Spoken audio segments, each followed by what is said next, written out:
자, 여러분 이어서 봅니다. 그 691페이지 펴놓으시고요. 지난 시간에 배운 거 문제를 통해서 한번 복습을 한번 해보도록 하겠습니다. 여러분들 보시면 소득세법상 실지 거래가액에 의한 양도차익 계산 시 양도가액에서 공제되는 필요경비로 인정되지 않는 것은 그랬습니다. 답은 일단 쉽습니다. 자, 취득 후 본래 용도를 유지하기 위해 소요된 수익적 지출액. 이거죠, 여러분들? 수익적 출액, 도장비용 같은 수익적 출액은 필요경비에 포함한다, 안 한다? 안 한다고 그랬습니다. 그래서 답은 여러분 쉽습니다, 일단.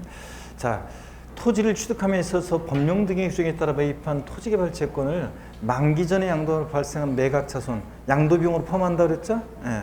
그 다음에 양도자산을 취득한 후 쟁송인 경우에 그 소유권을 확보하기 위해서 직접 소요된 소송 합의용 등의 금액으로서 그 지출한 연도에 사업소득금액 계산 시에 필요경비에 산입된 것을 제외한 금액은 어떻게 한다? 포함하는 거죠? 제외한 금액이니까. 자산을 양도하기 위해서 직접 지출한 계약서 작성 비용, 공증 비용, 인지대, 양도세 신고 작성 비용 같은 이런 것도 어떻게 한다? 포함하고. 해당 자산의 취득가액과 취득세 같은 취득 관련한 세금, 중개수수료, 법무사 비용, 컨설팅 비용 같은 이런 것들을 어떻게 한다? 포함한다 그랬습니다. 그래서 다시 한번 확인하시고 답은 뭐 쉬웠지만 여러분들이요. 자, 그래서 1번이 정답이었습니다. 장기 보유특별공제입니다. 자, 이제 보시면 여러분요. 장기 보유특별공제는 여러분 보세요. 우리가 가, 필, 차, 양도차익 계산했어요, 이제. 그러면 차, 장, 소, 양도소득금액 계산하기 위해서 양도차익에서 공제되는 장기 보유특별공제입니다. 자, 그래서 장기 보유공제 우리가 한번 이제 보는데 국내 소지하는 등기되고 3년 이상 보유한 토지 건물 및 조합원 입주권이 대상인데요. 자, 한번 보겠습니다. 장기 보유특별공제. 자, 공제 취지는 우리가 기초과정에서 제가 살짝 말씀드렸어요. 우리가 부동산을 장기 보유하다 보면 여러 가지 문제점이 생겨요. 자, 그래서 어떤 문제점이 생기냐? 결집효과라는 게 생기는데 여러분 여기 어떤 거냐면 보세요. 결집효과라는 게 이런 겁니다. 양도소득세는 이런 세금이라고 그랬어요. 어떤 자산을 우리가 취득해서 있잖아요. 보유할 때 취득해서 양도하기까지 보유하는 동안에 양도소득세라는 세금은 이 자산을 사용하고 수익한 것에 대한 세금 귀속 부분을요 차곡차곡 쌓아놓습니다. 그랬다가 이번에 일시적 우발적 양도소득에 일시 실현시키는 조세가 양도소득세예요. 그러면 보세요. 보유기간이 길면 좋은데 우리가 국가적 입장에서 봤을 때 장기 보유하는 게 좋다고 그랬잖아요. 근데 장기 보유하다 보면 이렇게 사용 수익에 대한 세금 귀속분이 더 많이 쌓여지기 때문에 단기 보유자보다 장기 보유자가 세금을 더 많이 내는 문제점이 생겨요. 이런 것을 결집효과라고 하는데 이런 것을 완화시켜주고 장기 보유자일수록 세금을 더 낸다. 장기 보유자일수록 양도를 기피하겠죠. 이런 것을 동결효과라고 합니다. 이런 것을 방지하고 또 장기 보유를 유도하고 자산의 장기 보유에 따른 세금의 이런 누적 효과를 감소시키기 위해서 장기 보유 특별공제 인정합니다. 그래서 보유현에 따라 특별히 우리가 공제를 해주는 건데요. 공제 취지는 그냥 가볍게 보시는 거고 적용 대상을 보시면 장기 보유 특별공제는 토지와 건물로서 보유 기간이 몇 년이요? 3년 이상. 여러분 제가 항상 그랬어요. 장기 보유 특별공제라는 지문을 항상 시험 지문에 장기 보유 특별공제라는 말이 나왔어? 그러면 항상 3년 보유했는지 딱 염두에 두고 문제를 풀으라고 그랬죠? 항상 3년 보유를 염두에 두고 문제 푸셔야 됩니다. 보유 기간이 3년 이상인 겁니다. 부동산을 취득할 수 있는 권리 중에서 조합원 입주권 대상인데 다만 요거 가로 주의하죠. 조합원으로부터 취득한 것은 어떻게 한다? 제외한다는 거 꼭 여러분들이 주의합니다. 그러면 어떤 얘기인지 한번 봅니다. 우리가 자, 여기 한번 보세요. 요 시점이 예를 들어서 관리처분계획 인가일이에요. 요 시점이 관리처분계획 인가일이다. 그러면 이 관리처분계획 인가일 전 종전주택이 있을 건데 이 종전주택 있잖아요. 종전주택. 관리처분계획 인가하면 다 때려부시잖아요. 자, 그리고 우리가 조합원 입주권을 나중에 이제 받겠죠. 그러면 보세요. 이 조합원 입주권이라는 것은 조합원 입주권을 장기 보유 특별공제 대상으로 추가한 것은 몇 년 됐는데 관행적으로 인정되는 것을 법에 명문한 건데요. 조합원 입주권이요. 얘는 조합원 입주권은 입주권 자체에 갖고 있다 팔 때 대상이 아닙니다. 즉 그러니까 조합원으로부터 취득한 것은 제외합니다. 그러니까 원조합원 입주권만 대상이 되고요. 이 조합원 입주권은 조합원 입주권 자체에 대한 이 양도 차익에 장특공제를 인정해 주는 게 아니에요. 이거 자체에 대한 양도 차익. 여기 아닙니다. 조합원 입주권 자체에 대한 양도 차익이 아니라 관리처분계획 인가일 전에 이 때려부신 종전 이 주택 건물과 토지의 양도 차익의 한정에서 여기다가 이제 장특공제 공제율을 곱한 금액을 공제해 주는 겁니다. 그러니까 장기입부유통제는 이 관리처분계획 인가일 전에 이 종전 주택에 대한 것을 인정해 주고 싶은 건데 문제는 얘는 흔적도 없이 나중에 사라지니까 조합원 입주권을 장특공제 대상으로 추가한 겁니다. 그래서 조합원 입주권은 잘 확인하셔야죠. 가로에 조합원으로부터 취득한 것은 포함한다, 제외한다? 제외한다는 거. 원조합원 입주권만 대상이다. 이렇게 알아두시고요. 자, 그 다음에 계속 이어서 보겠습니다. 조합원 입주권, 자, 공제 대상 인것과 아닌 것을 잘 주의하셔야 되는데 여기를 보시면 여러분요. 자, 장특공제 대상은 국내 소지한 자산만 해줘요. 인정해줘요. 국외 자산을 해준다, 안 해준다? 안 해줍니다. 우리나라가 다른 나라의 국가 경제까지 신경 써가지고 장기 보유 유도해 줄 필요 없잖아요. 그래서 자, 국외 자산은 안 해줘요. 시험에서는 자, 몇 번 나온 것이 여러 번 물어봤어요. 국외 소지하는 자산의 경우 장기 보유 특별 공제는 3년 이상 보유한 경우에 하나여 적용한다. 엑스입니다. 3년 이상 보유했든 뭐했든 국외 자산을 해준다, 안 해준다? 안 해줍니다. 그 다음에 자, 3년 이상 보유되고요.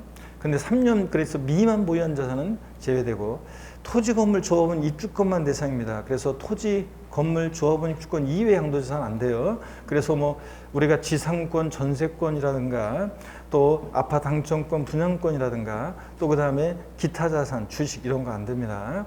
또 조합원으로부터 취득한 조합원 입주권은 대상이다, 아니다? 아니라고 그랬습니다. 또 여러분요, 조정 대상 지역 외 지역은요, 조정상 지역 외 지역은 1세대 2주택이든 100주택이든 장특공제를 받을 수 있어요. 근데 조정 대상 지역 내에서 조정상 지역 내에 양도소득세가 이제 중과 세대는 조정상 지역 내 1세대 2주택이요. 입주권이나 분양권도 포함해서 주택수가 2개 이상이거나 또는 1세대 3주택, 조합원 입주권이나 분양권을 포함해서 3주택 이상이거나 이런 다주택자가 먼저 양도하는 주택에 대해서는 해준다, 안 해준다? 안 해줍니다. 그래서 조정상 지역 내 왜 2주택과 3주택, 다주택이라고 하면 되지 왜 2주택과 3주택을 구별했냐면 양도소득세에서 나중에 중과세율 적용할 때 2주택과 3주택에 대한 요건이 좀 다르기 때문에 구별하는 건데 시험용으로는 그냥 조정대상 지역 내 다주택은 장특공제 받을 수 있다, 없다? 없다. 공제 배제한다. 단 조정상 지역 외 지역은 다주택자도 장특공제를 받을 수 있다. 이렇게 정리해 두시면 됩니다. 다시요. 그래서 장기 보유통제 대상은 국내에 소지하는 등기되고 몇 년 이상? 3년 이상 보유한 토지 건물 및 조합원 입주권이 대상입니다. 조정상 지역 외 다주택도 받을 수 있고요. 이 토지에는 비사업용 토지도 포함입니다. 비사업용 토지도 좌우지간 장특공제, 옛날에는 배제했었지만 지금은 장특공제 대상이 됩니다. 그래서 비사업용 토지도 장기 보유공제를 받을 수 있다는 거 주의합니다, 여러분들. 자, 이렇게 해서 거기 교재 설명을 다 드렸습니다, 여러분들. 이 표 내용에다가 적용 대상 2번 이 대상, 이 표 적용 대상과 배제되는 경우 이 표에다가 별표를 딱 해놓고 반드시 장특공제 대상 인것과 아닌 거 항상 기억하시고 또 장특공제 지문이 나오면 항상 뭘 염두에 두고 문제 풀어요? 3년 딱 보유했는지를 염두에 두고 항상 문제 푸시고요. 자, 그 다음에 3번 공제액을 보겠습니다. 장특공제 공제액이요. 얼마를 공제해 주느냐? 일반적인 경우는 공제액을 보시면 일반적인 경우는 양도 차익에다가요. 양도 차익에다가 장특공제 공제 보유한별 공제를 곱해서 공제해 주는데요. 자, 한번 보겠습니다. 근데 다만 여기 보니까요. 조합원 입주권을 양도하는 경우에는 관리처분계 인가 전 주택분의 양도 차익으로 한정한다 그랬습니다. 자, 아까 그랬죠? 조합원 입주권은 입주권 자체에 대한 양도 차익에 공제를 해주는 것이 아니라 관리처분계 인가 전에 종전 이 건물과 토지, 주택의 양도 차익에 한정해서 공제를 적용한다는 거 꼭 기억하시고요. 자, 어떻든 간에 일반적으로는 양도 차익에다가 보유한별 공제를 곱한 금액을 공제해주고 있습니다. 그런데 양도 차익에다가 보유한별 공제를 곱하는 거예요. 그러니까 여러분 가필 차장이잖아요. 그러니까 장특공제는 양도 차에다 공제를 정하는 건데 시험에서는 어떻게 바꾸느냐? 장기 보유특공제액은 양도 소득 금액에 공제를 곱한다. 양도 가액에 공제를 곱한 금액으로 한다. 이렇게 바꿔요. 우리가 자 보시면 양도소득세 계산이요. 우리가 계산 구조를 아까도 봤지만 우리가 가필 자 보세요. 가필 자 그다음에 차 장이잖아요. 그래서 장기 보유특공제는 가필, 차장, 소, 양도소득금액 계산하기 위해서 양도차익에서 공제되는 게 장기보유등재입니다. 그러니까 장기보유등재는 양도차익이 1억이면 여기 1억에다가 장특공제 공제율 곱한 금액을 공제해 주는 거예요, 여러분. 자, 그래서 이거 시험에서는 근데 장기부별-공제액은 양도가액의 공제율 곱한 금액으로 한다, 양도소득금액의 공제율 곱한 금액으로 한다. 이렇게 바꿔서 두 번이나 나왔습니다. 아니고 양도차익에다 공제를 곱합니다. 차장이니까 양도차익에다가. 이거 꼭 잊지 마시고요. 자, 그리고 일반적으로는 보유기간만 갖고 공제를 해줘요. 보유기간에 따라서만 공제를 해주는데 보유기간별 공제를 곱하는 건데, 그래서 보유기간만 갖고 공제합니다. 일반적인 토지건물 같은 것들은 보유연수에 몇 프로씩 곱해주냐면요, 2%씩이에요. 보유연수에 2%씩. 그래서 3년 이상 4년 미만이면 2, 3은 6.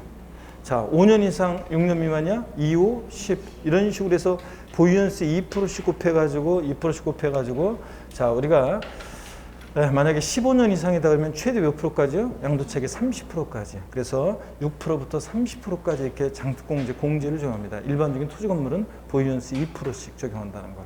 이게 30%까지 적용합니다. 그래서 교재 우리 692페이지 자 넘어가시면 그 얘기 표에 쭉 나와 있습니다. 6에서 30%까지 보유연수의 2%씩 요 체크하시고요. 그 다음에 6에서 30%요. 그 다음에 양가로 2번을 또 주의하셔야 되는데, 이게 올해 개정이 됐죠? 양도소득세가 과세되는 1세대 1택은 여러분요, 자, 우리가 양도세가 과세되는 1세대 1택이 있는데요. 아니, 1세대 1주택이고요. 2년만 보유해도 양도세는 비과세예요. 근데 장특공제를 받으려면 항상 몇 년? 3년 이상 보유해야 돼요. 그러면 1세대 1주택이고 3년을 보유했는데도 과세되는 경우가 있느냐? 있죠, 여러분들? 대표적인 게 어떤 거라고 그랬습니까? 고가주택이요. 대표적인 예는 고가주택 같은 이런 애들은, 자, 고가주택 같은 애들은 1세대 1주택 비과세권을 갖췄어도, 비과세권을 갖췄어도 과세를 하잖아요. 자, 그럴 때 올해 개정된 내용이 뭐냐면 작년까지는 보유기간만 갖고 공제를 해줬어요. 그래서 보유연수의 8%씩, 그래서 83, 24, 24%부터 최대 10년 이상이면 80%까지 공제를 해줬어요. 보유기간만 갖고. 근데 올해부터는 보유기간에 따라서 연 4%씩, 거주기간에 따라서 연 4%씩 이렇게 공제해 줍니다. 거주 연수에 따라서 4%씩, 보유 연수에 따라 4%씩 이렇게 공제해 줍니다. 자, 그래서 이게 올해 개정된 내용입니다. 보유기간만 갖고 공제해 준다 그러면 틀려요. 자, 보유기간과 거주기간 나눠서 4%씩 공제해 줍니다. 그러다 보니까 장특공제는 역시 양도세 과세되는 1세 1주택 애들은 양도차익에다가 보유기간별 공제율과 거주기간별 공제율을 합한 금액을 공제율로 적용한다는 거. 이게 올해 개정 내용입니다. 작년까지는 보유기간만 갖고 했었는데 올해 이렇게 거주기간별로도 나눠서 공제해 준다는 거. 자, 그래서 어떻게 공제해 주느냐 보시면, 어떻게 공제해 주느냐? 보유기간에 따라서 공제율, 자, 보유연수에다가 요거 보유 기간에 따라서 보유 연수에다가 공제율은 몇 프로씩이요? 4%씩 공제합니다. 거주 기간에 따라서 공제율을 거주 연수에 따라서 몇 프로씩이요? 4%씩 공제해 줍니다. 이렇게. 자, 이렇게 해 가지고 3년 이상 4년 미만 보유했어요. 그러면 어떻게 합니까, 여러분? 4, 3, 12, 12%. 이런 식으로 해서 4년 이상 5년 미만 보유했어. 4, 4, 16. 이런 식으로 해서 최대 우리가 40%까지 공제를 줍니다. 10년 이상이면. 근데 거주 연수를 좀 주의해 보세요. 얘는 2년 이상 3년 미만 보유하면 4, 2, 8%도 공제해 줍니다. 이렇게 8%부터. 그래서 3년 이상 4년 미만이면 자, 4, 3, 12 이런 식으로요. 그래서 무조건 보유는 몇 년이요? 3년 이상 보유해야 되고요. 또 양도세 과세되는 1세 1주택은 이렇게 장특공제를 확대 적용을 받으려면 최소한 거주를 몇 년 해야 되면 2년 최소한 거주를 해야지만 이렇게 확대 적용을 받아요. 만약에 양도세 과세는 1세 1주택인데, 자보세요 여러분. 양도세 과세는 1세 1주택인데 보유는 3년 이상 4년 미만 보유했어요. 근데 거주를 못했어요. 그러면 거주를 전혀 못했어요. 그러면 4, 3, 12% 보유기간별 공제는 받을 수 있느냐? 아니에요. 어떻게 하냐면 그런 때는 아까 일반적인 경우 보유연수의 2%씩만 공제를 받아요. 그래서 보유연수 2%씩만 공제받고 이 확대 적용을 받으려면, 그러니까 알겠다. 최소한 보유는 3년 하고 거주는 최소한 몇 년 거주를 해야 돼? 2년 거주를 해야지만 이 확대 적용을 받는 거지. 만약에 거주 2년을 못하면 1세대 1주택이요. 거주 2년을 못하면 그냥 일반적인 장특공제율 보유연수의 2%씩 요것만 적용합니다. 아셨죠, 여러분? 요게 차이점입니다. 자, 이렇게 해가지고 합쳐가지고 최대 그래서 이런 식으로 합쳐가지고 최대 몇 프로까지 여기 교재 나와 있죠? 10년 이상이면 최대 보유기간별로 40%, 거주기간별로 10년 이상 거주하면 40% 이렇게 해가지고 최대 몇 프로까지? 80%까지 공제받을 수 있습니다. 20%부터 80%까지요. 그 다음에 여러분 주의 보니까 그 비고자가 양도하는 경우 그래서 일반적인 장기 보유통제 6에서 30%는 적용 그랬는데 여러분 비고자가요 마돈나가 예를 들어서 우리나라 대한민국 국내에 있는 자산을 양도했다 그러면 6에서 30%까지 이 공제는 받을 수 있어요. 자, 근데 양도세 과세는 1세주택에 대한 이 장특공제 확대 20에서 80%까지 있죠. 보유기간별, 거주기간별에 따른 20에서 80% 요거는 받을 수 있다 없다? 없어요, 여러분들. 요거는 안 해줍니다. 왜 안 해주냐고요? 1세대 1주택자에 대해서 우리가 양도세를 비과세도 해주고 1세대 1주택자에 대해서 장특공제도 왕창 해주는 이유는 거주자에게 1세대 1주택이라는 것은 우리 사회와 국가의 가장 기초 단위 가정의 보금자력 성격이 강하기 때문에 혜택을 주고 비과세도 해주고 과세가 되더라도 장특공제 왕창 해줍니다. 그런 건데 비고자, 마돈나의 보금자리는 해외에 있잖아요. 미국에. 그러다 보니까 비고자 양도할 때 국내 재산을 양도하면 일반적인 장특공제까지 배제하는 건 아니에요. 6에 30%는 받아요. 근데 다만 확대 적용, 1세대 1주택자에 대한 확대 적용을 해준다 안 해준다? 안 해줍니다. 이런 것도 알아두고. 그 다음에 자 이런 거 자 그래서 1세대 1주택자에 대한 거 693페이지 맨 꼭대기를 봅니다. 1세대 1주택이요. 자 여러분 보세요. 20에서 80% 이 장특공제, 보유기간별, 거주기간별에 따른 장특공제를 적용받는 1세대 1주택이라는 것은 1세대가 양도를 이제 국내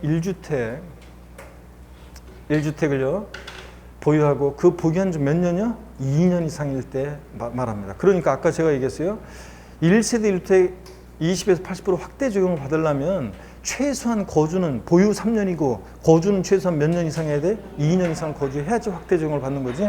양도세 과세는 1세대 1주택인데 고가주택인데 얘 거주는 못하고 보유만 했어요. 그러면 일반적인 공제율, 보유기간에 따른 공제율 보유연수 2%씩 해서 6에서 30%만 적용받는 거지. 이거 확대 적용을 받을 수 있다 없다? 없다. 그러니까 이 확대 적용을 받으려면 1세대 1주택은 최소한 몇 년 거주해야 한다? 2년 거주를 해야 합니다. 자, 요거 여러분들이 밑줄이고요. 그 다음에 장기 보유특별공제 적용 시 보유기간 한번 보겠습니다, 여러분. 자, 이거는 어떤 거냐면 원칙적으로 우리가 장특공제는 지금 보유기간에 따라 공제를 달리하잖아요. 그 보유기간은 당해자산 취득일로부터 양도일까지로 해요. 근데 이제 이런 것들은 이율과세 특례를 배워야 되기 때문에 여러분들이 지금은 넘어가도록 하겠습니다. 그 양가로 4번에 보면 상속받은 자산은 상속 개시일부터 보유한에 기산하고요. 이런 것들 나오는데 참고적으로 한번 보시고 넘어가겠습니다, 여러분들. 5번 아니구나. 693페이지 5번 동일 연도에 자산을 여러 번 양도했을 때 양도 자산별로 각각 공제한다 몇 줄이에요. 양도는 자산별로, 토지는 토지, 건물은 건물, 양도는 자산별로 각각 공제합니다. 자, 그래서 그런 얘기. 그 다음에 나머지 내용들은 뭐 여기 됐고요. 자, 양도 자산별로 각각 공제한다는 거 말씀드렸습니다. 자, 그럼 문제 한번 또 풀어보도록 하겠습니다. 여러분 여기 보세요, 여러분들. 다음 중 국내 자산 양도에 대한 양도세에 있어서 장기 보유특별공제에 관한 설명으로 옳은 것은 그랬습니다. 다만 2021년 7월 1일 이후 양도하는 경우이고 각 지항은 독립적이다. 장기 보유특별공제는 양도세 대상 자산 중에서 토지, 건물 및 조합원 입주권, 조합원으로부터 취득한 조합원 입주권 포함에 하나여 적용한다. 뭐 때문에 틀렸어요? 그렇습니다, 여러분들.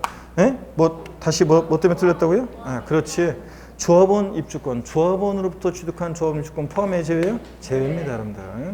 자, 그 다음에 또 보시면 1세대 2주택자가 조정 대상 지역 내 소지하는 주택을 3년 보유했습니다. 먼저 양도하는 경우에도 적용한다. 그래요? 조정상 지역 내 1세대 2주택, 3주택, 다주택자는 장특공제 받을 수 있다 없다? 없습니다. 그 다음에 이거 조정상 지역 내죠. 장기 보유특공제는 보유기간이 5년 이상인 경우에 한해서 적용한다.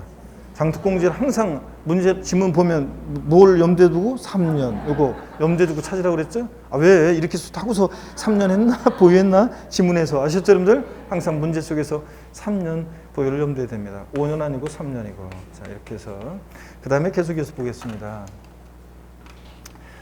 4번 지문입니다. 일반 상가 건물로서 등기되고 3년 4개월 보유한 경우에 3년 4개월 보유한 경우에 장기 보유등기는 양도가액의 100분의 6을 곱한 금액으로 한다. O, X요. 네, 틀렸습니다. 이거 왜 틀렸어요? 네? 왜 틀렸어요? 그렇지. 숫자만 신경 쓰지 말고 항상 자, 2, 3은 6 보유연수에 3년 이상 3년 4개월이니까 일반적인 토지 건물은 원래는 보유연수 2% 적용해서 6%잖아요. 공제율이 장특공제 공제율. 근데 뭐 때문에 틀렸어요? 양도 가액이 아니라 양도 차익에다가 공제율 이렇게 적용하는 겁니다. 그래서 양도 차익이라는 거예요. 양도 소득금액, 양도 가액 아니에요. 5번 봅니다. 양도세가 과세되는 고가주택인 1세대 1택에 해당하는 자산의 경우에 그 자산의 양도 차익에다가 보유기한별 공제율을 곱하여 계산한 금액과 거주기한별 공제율을 곱해서 계산한 금액을 합산한 것을 말한다. 맞잖아요. 올해부터는 이제 고가주택, 1세주택, 양도세 과세는 1세주택은 자, 양도 차익에다가 그냥 작년까지는 보유기한별 공제율만 적용했는데 이제는 보유기한별 공제율과 거주기한별 공제율을 적용해서 계산한 금액을 말합니다, 여러분. 자, 이렇게 해서 이거 주의하시고요. 5번이 정답입니다, 여러분들. 네. 자, 그러면 이렇게 해서 봤고요. 자, 그 다음에 우리 기본 공제를 또 보도록 하겠습니다. 양도세 기본 공제입니다. 가필 차장 소 구했어요. 이제 기본 공제 공제에서 소기 과세표준 구해야죠. 네. 양도소 과세표준 금액 계산을 위해서 양도소득금에서 공제되는 기본 공제를 보도록 하겠습니다. 자, 그래서 694페이지 보시니까요. 기본 공제 한번 봅니다. 자, 기본 공제를 보시는데요. 거기 계산 구조 나와 있고요. 그 다음에 기본 공제 취지가 나오는데 여러분요. 자, 한번 봅니다. 일단 계산 구조는 우리가 금방 제가 적어드렸다시피 가필, 차장, 소기과입니다. 양도소 과세표준 금액 구하기 위해서 소득금에서 공제되는 기본 공제입니다. 양도소 기본 공제는 소득별로 각각 1년에 250만 원씩 공제합니다. 미리 말씀드리면 국내와 국외재산 소득별로도 각각 공제를 해주고요. 자, 그러면 기본 공제 취지를 한번 보겠습니다, 여러분. 자, 기본 공제는 비고자 양도에도 적용합니다. 어떤 문제집에는 어떤 곳에서는 기본 공제는 거주자 양도에만 적용하지 비고자 양도하는 경우에는 적용하지 않는다 나오는데 아닙니다. 비고자도 공제받을 수 있습니다. 종합소득의 인적 공제 형평성으로 배우자 공제, 자녀 공제, 종합소득세 계산할 때 있거든요. 그거의 형평성으로 인정해주고 면세점의 기능을 한다 그랬습니다. 그렇죠, 여러분? 무슨 얘기냐면 우리가 자, 면세점의 기능을 한다. 양도 소득금액이 만약에 보세요. 양도 소득금액이 만약에 250만 원 나왔다. 기본 공제 미리 말씀드리면 250이요. 그럼 과세표준 빵 되잖아요. 그러니까 적어도 양도 소득금액이 250만 원 넘어야지 얼마 안 되잖아. 250만 원 기본공제. 자, 소득금액 250만 원 얼마 안 되니까 과세하지 않겠다 그런 얘기입니다. 기본 공제가 이런 기능을 한다. 자, 그다음에 공제 대상을 보시면 기본공제는 모든 자산의 양도에 다 적용합니다. 미등기 양도만 아니면요. 그래서 얘는 장특공제는 아까 토지, 건물, 조합원, 입주권만 대상이었잖아요. 근데 기본공제는 모든 양도세 자산 다 돼요. 주식, 기타 자산 뭐 다 됩니다. 또 보유기한 관계였습니다. 기본공제는 장특공제는 몇 년 이상 보여야 돼? 3년 이상. 얘는 기본공제는 보유기한 관계없이 공제받을 수 있고요. 그 다음에 공제액이요. 소득별로 1년에 그래서 잠깐만요. 기본공제는 제가 항상 얘기했습니다. 여러분 뭐만 아니면 미등기 양도만 아니면 싹 다 깔아준다고 그랬죠? 그래서 등기가 됐는데 안 된다 그러면 틀리다 그랬습니다. 자, 기본공제는 국외자산도 돼요. 장특공제는 국외자산 안 됐잖아요. 근데 기본공제는 국외자산도 되고 조정대상 지역 내 다주택이든 뭐든 좌우지간 뭐만 아니면 미등기 양도만 아니면 싹 다 깔아준다는데 분명히 얘기했습니다.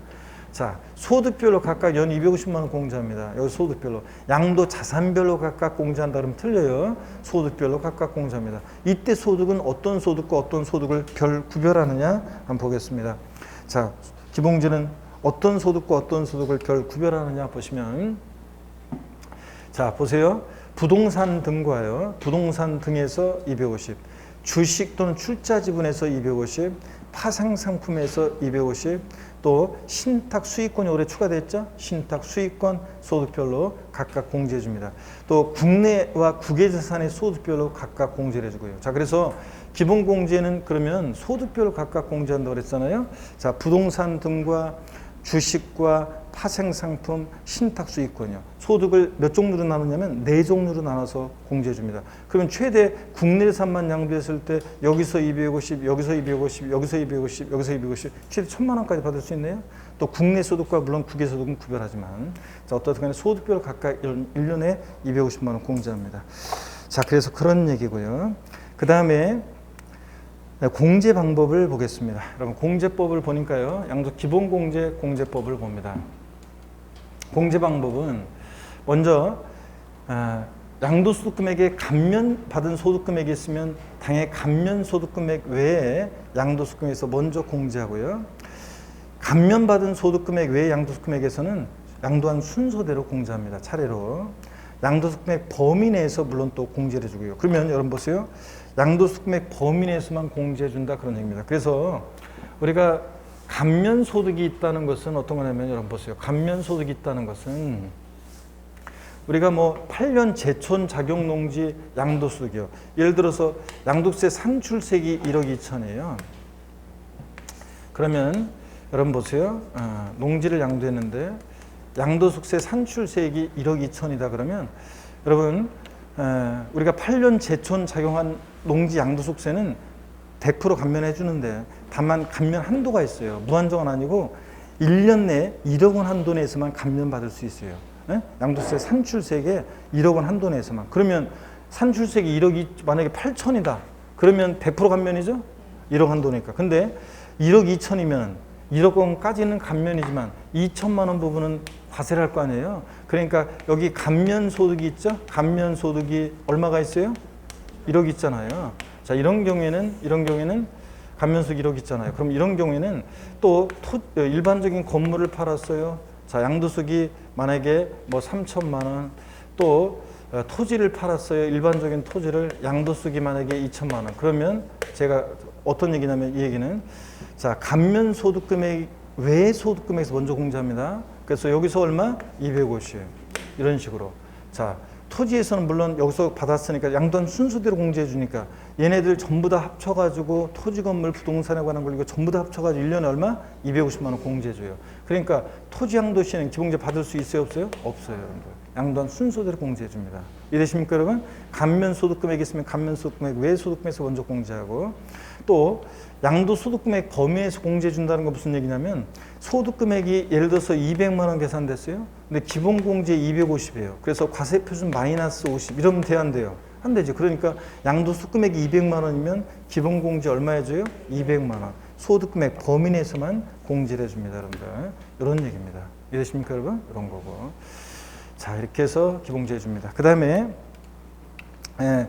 695페이지 자 보겠습니다. 장특공제하고 기본공제 비교가 나오는데요. 기본공제 비교가 나오는데 한번 보겠습니다. 일단 그 비교 자, 표 전에요. 여기 표 전에 여기 한번 보세요. 요거 잠깐 한번 추가적으로 한번 좀 보세요. 부동산에 대한 미등기 양도의 경우에 양도 차익이 곧 과세 표준이 된다. 자, 추가적으로 한번 이거 보세요. 미등기 양도하게 되면 장특공제, 기본공제 다 배제한다고 그랬죠? 그러다 보니까 여기 보세요. 만약에 미등기 양도하는 건물이다. 자, 미등기 양도하는 건물인데 양도소득이 양도가액이 5억, 취득가액 등 기타 필요경비가 4억. 그러면 양도차익이 얼마예요? 1억. 양도소득 과세표준 금액은 얼마인가? 얼마입니까? 양도소득 과세표준 금액은 얼마입니까? 1억입니다. 자, 그러면 여러분 보세요. 미등기 양도하게 되면 장특공제, 기본공제 다 배제하잖아요. 그럼 빼는 게 없으니까 양도차익과 양도소득금액 일치하죠? 양도소득금액과 과세표준금액 일치하잖아요. 그러면 미등기 양도한 자산은 양도차익이 곧 뭐가 돼? 양도소득 과세표준금액이 됩니다. 그렇잖아요. 빼는 게 없으니까. 양도차익 1억이면 과세표준금액 얼마? 1억. 산출세액을 구해봐라. 세율은 몇 프로 정도예요? 우리가 기본이론 배웠던 분들, 기본 강의 배웠던 분들, 세율은 몇 프로 중에? 미등기 양도하면 몇 프로입니까? 70%. 그래서 산출세액은 얼마? 7천 이런 식으로요. 자, 이따 또 하겠지만, 그래서 미등기 양도한 자산은 곧 양도차익의 과세 표준이 된다 그런 얘기고. 자, 비섬용 토지도 양도했을 때도 비섬용 토지도 장특공제, 기본공제 다 받을 수 있다는 거. 이런 것들도 추가적으로 한번 알아두시고 여러분들. 자, 추가적으로 알아두시고 그 다음에 우리 장특공제, 기본공제 비교 한번 보겠습니다. 여러분들 잘 보세요. 장특공제는 물적 공제 성격을 가져요. 양도하는 자산별로요. 그래서 얘는 양도자 인적상 안 보고 10번이든 20번이든 요건 갖췄어 해주고 못 갖췄어 안 해주고 요번에 양도하는 토지가 요건을 갖췄어 해주고 요번에 양도하는 건물이 요건을 못 갖추면 안 해주고 이런 식으로 양도 자산별로 각각 공제합니다. 근데 기본공제는 인적 공제라 사람을 보고 소득별로 1년에 250 공제해주고요. 공제 대상, 장특공제는 토지 건물 조합원 이주권만 대상인데 기본공제는 모든 자산 다 됩니다. 등기를 요하지 않는 재산인데 그런 재산은 등기를 원래 요하지 않는 재산이니까 상관없지만 등기를 요하는 재산인데 미등기 양도했을 때는 공제를 해준다 안 해준다? 안 해줍니다. 자, 그래서 등기를 요하는 재산 등기된 것을 포함한다 그러면 모든 양도재산 다 됩니다. 하여튼 자산 종류 관계없이. 그 다음에 보유기간 3년 이상 해야 되는데 장특공제, 기본공제는 보유기간 관계 없고요. 미등기 반드시 둘 다 등기가 돼야지 미등기 양도하면 장특공제, 기본공제 다 어떻게 한다? 배제합니다, 여러분들. 이런 것들. 자, 그 다음에 계속 이어서 보겠습니다. 자, 보시면 공제 적용이요. 장특공제는 보유기간 또는 거주기간에 따라 차등 적용합니다. 근데 기본공제는 관계없어요. 그냥 좌우지간 소득별로 1년에 250이고요. 동일연도에 여러 번 양도했다. 요건에 해당하면 양도 자산별로 장특공제는 10번이든 20번이든 공제를 해줍니다. 근데 기본공제는 소득별로 각각 1년에 250만 원 공제해주고요. 조정대상 지역 내 다주택의 경우에 장특공제는 배제한다고 그랬죠? 근데 기본공제는 받을 수 있습니다. 미등기 양도만 아니면 싹 다 깔아준다. 자, 그런 얘기고. 자, 그 다음에 계속해서 봅니다. 법령이 정하는 비섬용 토지, 장특공제, 비섬용 토지는 장특공제 대상이 돼요. 기본공제는 당연히 대상이 되고요. 비거주 양도했을 때 장특공제 가능합니다. 다만 1세대 1택에 대한 장특공제 확대 적용 20에서 80%만 안 해주는 거지, 보유기간별, 거주기간별에 따른 확대 적용 이것만 안 해주는 거지, 일반적인 공제 6에서 30%는 받을 수 있습니다. 여러분들 비거주자가 양도하더라 국내 재산 양도하면.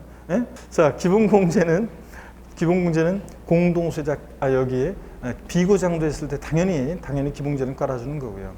공동소유 자산을 양도했을 때 장특공제는 물건별로 공제하는데 기본공제는 공동소유자 각각 공제한다. 그래서 여러분 보세요.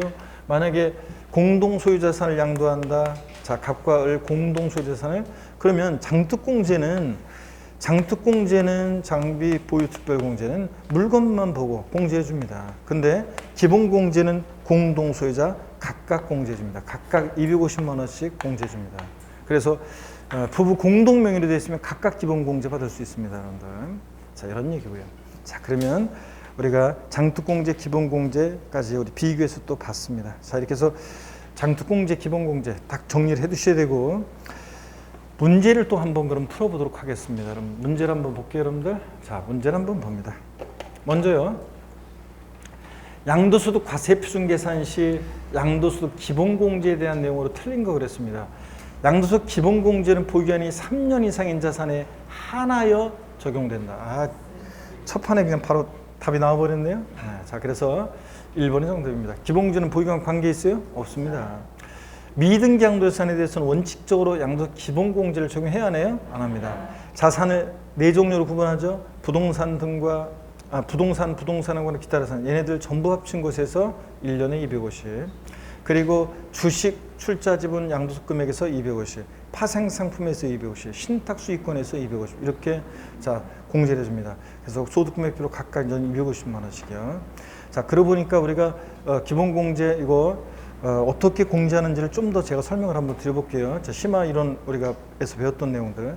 국외 소지하는 부동산을 양도하는 경우에도 공제 적용 받을 수 있다 그랬습니다. 그랬죠? 기본공제는 국외 자산 돼야 한대요? 됩니다. 자, 양도소득금액에 감면소득금액이 있는 때는 해당 감면소득금액 외에 양도소득금액에서 먼저 공제하고, 그죠? 감면소득금액 외의 소득금액에서 먼저 공제하고, 감면소득금액 외의 소득금액 중에서는 어떻게 한다? 순차로 양도한 순서대로 공제해 줍니다. 자, 그러면 우리가 요 얘기들을 뭐 답은 지금 1번이고요. 자, 우리가 기본 이론, 심화 이론 때 이런 거 배웠었어요. 여기 보세요. 기본 공제는 어떻게 주느냐? 갑이라는 사람이 거주자가 있는데 1월 1일부터 12월 31일까지 기간 동안에 예를 들어서 이때 건물을 양도했는데 양도소득이 만약에 400만 원, 토지를 양도했는데 양도소득 금액이 500만 원. 자, 등기는 다 됐고요. 기본공제 최대 얼마를 받을 수 있겠는가? 얼마 받을 수 있어요? 그렇죠, 여러분들? 네, 여기서 먼저 건물 양도 시 기본공제 받을 수 있죠? 250만 원. 자, 양도한 순서대로 공제해 주니까 토지 양도 시는 기본공제 받을 수 없고, 그래서 얼마? 250만 원. 250. 자, 그 다음에 이번에는요, 을이란 사람이요, 1월 1일부터 12월 31일까지 기간 동안에 중에서, 자, 요때 만약에 토지를 양도했는데 양도소득 금액이 200만 원 나왔습니다. 기본공제 받을 수 있습니까? 얼마요? 200만 원만. 소득금액 범위 내에서 해주니까 200만 원. 그러면 못 받은 50만 원은 다음 연도로 2월에서 공제받을 수 있다 없다? 없다고 그랬습니다. 그냥 소멸입니다. 자, 근데 요번에는 또 이 사람이 또 나중에 건물을 팔았습니다. 양도소득 금액이 500만 원 나왔습니다. 기본공제 얼마 받을 수 있어요? 그렇습니다. 여기서 이제 50만 원.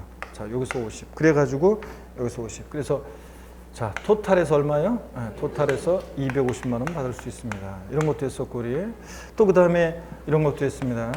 병이란 사람이 만약에 1월 1일부터 12월 31일까지 기간 동안에요. 자, 요때 만약에 건물을 양도했는데 양도소득 금액이 400만 원. 또 비상장 주식 양도했는데 양도소득 금액이 200만 원. 또 그 다음에 신탁 수익권을 양도했는데 신탁 수익권 양도소득 금액이 만약에 300만 원입니다. 기본공제 최대 얼마 받을 수 있겠는가? 얼마 받을 수 있어요? 자, 요거 먼저 건물 양도시 기본공제 받을 수 있죠? 250. 이거 잘 안 나와요. 250이요. 자, 250만 원 받을 수 있고, 그 다음에 주식에서는요. 그렇죠? 주식과 나머지들 소득금액 구별되죠? 그래서 주식에서 얼마? 250만 원. 아, 근데 소득금액 범위 내니까 얼마? 200만 원. 신탁 수익권에서 받을 수 있어요? 네, 받을 수 있습니다. 신탁 수익권 나머지들 별개니까 신탁 수익권에서는 얼마? 250만 원. 그래서 여기서는 토탈 해가지고 얼마? 네? 700만 원을 받을 수 있습니다. 이런 식으로요. 자, 그래서 만약에 이게 이번에는 신탁 수익권이 아니라 요번에 새로 추가된 신탁 수익권이 아니라 요번에 만약에 요게 골프회원권이었다. 골프회원권. 자, 그러면 골프회원권이었다. 그러면 기본공제 얼마 받을 수 있어요? 골프회원권이었다 그러면 어떻게 받을 수 있어요? 자, 토지, 건물, 부동산에 관한 걸 기타를 전부 합쳐서 여기서 얼마예요? 250이요. 그러니까 건물에서 받았으니까 골프회원권에서는 기본공제 받을 수 없고, 그러니까 이때는 얼마고? 450만 원이고, 이런 식으로 해서 여러분들 어떤 자산이냐에 따라서 이렇게 알아서 여러분들이 이런 거 응용할 수 있으셔야 되겠습니다. 자, 이렇게 해서 우리가 이제 문제 봤고요. 자, 문제까지 봤고, 이제 양도세 세율입니다. 역시 뭐 15번 세율도 올해는 뭐 별표에 2개 하시면서 잘 여러분들이 보셔야 되겠습니다. 기본공제는 뭐 장특공제랑 묶어서 나오거나 종합문제 속에서 지문 한 줄 나오는 거고, 15번 세율은 여러분들 14번은 뭐 별표에 하나 정도만 하고, 기본공제는 15번 세율은 별표에 2개 합니다. 자, 올해 역시 뭐 중요합니다. 3개 하고 싶긴 하지만 세율이 원래 뭐 잘 안 나오기 때문에, 그런데 자주 나오는 게 아니기 때문에, 그런데 어떻든 간에 중요합니다, 올해는. 그래서 세율, 15번 세율 별표에 2개 합니다. 또 여러분요, 잠깐 또 쉬었다가 하도록 하겠습니다. 왜 이렇게 덥죠? 자, 잠깐 쉬었다가 하도록 하겠습니다.